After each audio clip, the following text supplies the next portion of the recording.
السلام عليكم. لا تنسوا الإعجاب بالفيديو والاشتراك في القناة تشجيعا لنا لنستمر بنشر المزيد إن شاء الله.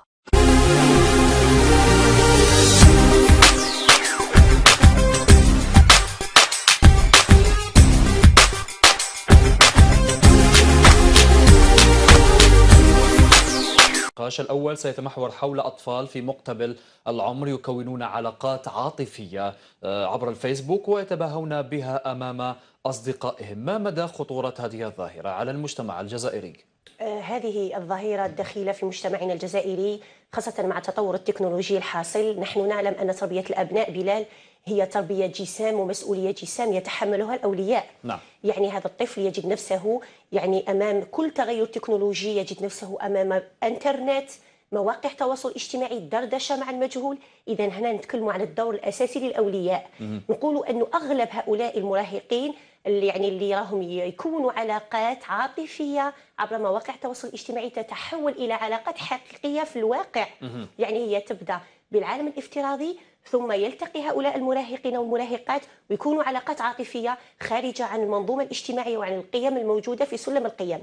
هنا نتكلم أول شيء عن إدمان الأطفال وإدمان المراهقين لمواقع التواصل الاجتماعي أو الدردشة.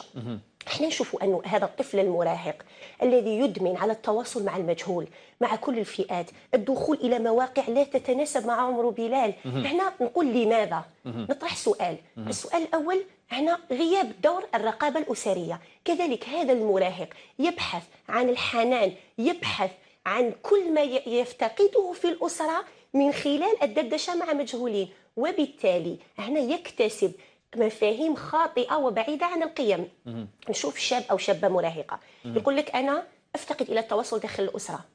نشوفوا الأولياء يعتمدوا فقط على الردع ظنا منه أنه إذا راح نقولوا حنايا بالعامية خبى هذاك البيسي أو خبى الهاتف الذكي، هنا راح خلاص حل مشكل إدمان ابنه على الإنترنت. نعم. هنا بلال الخطأ، لأنه يستطيع المراهق أن يجد بديل عن جهازه الإلكتروني أو عن هاتفه الذكي في أماكن أخرى. وبالتالي يجب التواصل لتفادي هذه الآفة الخطيرة التي تؤثر سلبا على بناتنا وأبنائنا. طيب سيدة أمينة حريش، ربما مع عماد سنشاهد الصور التالية حتى نرى الفئة العمرية لهؤلاء الشباب، أطفال قصر في مقتبل العمر. مثل المشاهدين هنا سيدة أمينة حريش، هؤلاء هم أطفال وليسوا لم يصلوا إلى سن المراهقة. هم الآن حوالي 12 13 إلى 14 سنة. يبثوا هكذا صور. اليوم التحرش الجنسي، استدراج القصر عبر الفيسبوك، ماذا بعد سيدة أمينة حريش؟ أول شيء قلت السن، يبدأ الهوس بالإنترنت من 14 إلى 20 سنة.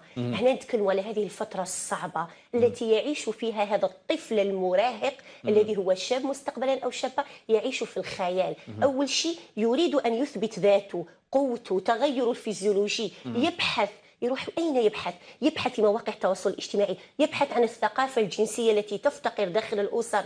تقول لك أنا أصبحت امرأة، هو يقول لك أنا أصبحت، يحس أنه هنالك تغير واضح أنها أصبحت أنثى وهو أصبح رجل.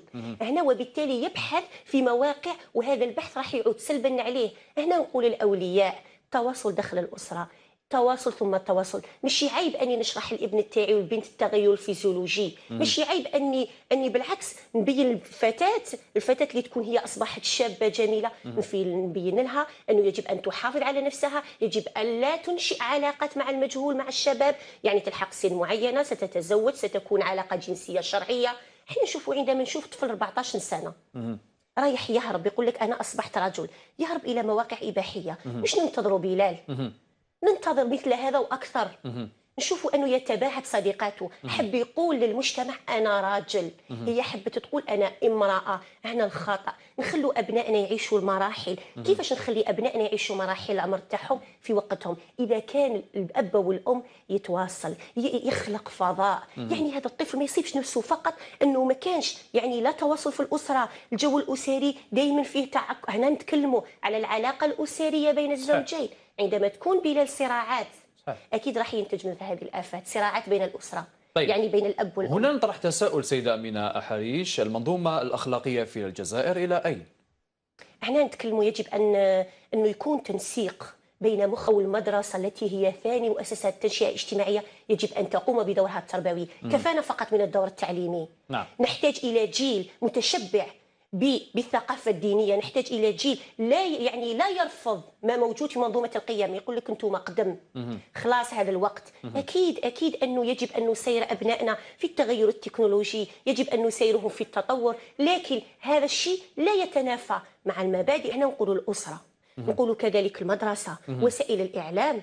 اذا كانت حتى افلام او وسائل اعلام تروج الى هذه العلاقات، يقول لك ماشي عيب انه طفل قاصر او طفله يكونوا علاقه. انا واش راني نقول؟ كذلك المسلسلات التركيه التي تهدم الأسرة الجزائرية من خلال مسلسلات فيها عشق ممنوع، وهذه النتيجة يقول لك هذا العشق راح يوصلنا إلى علاقة زواج.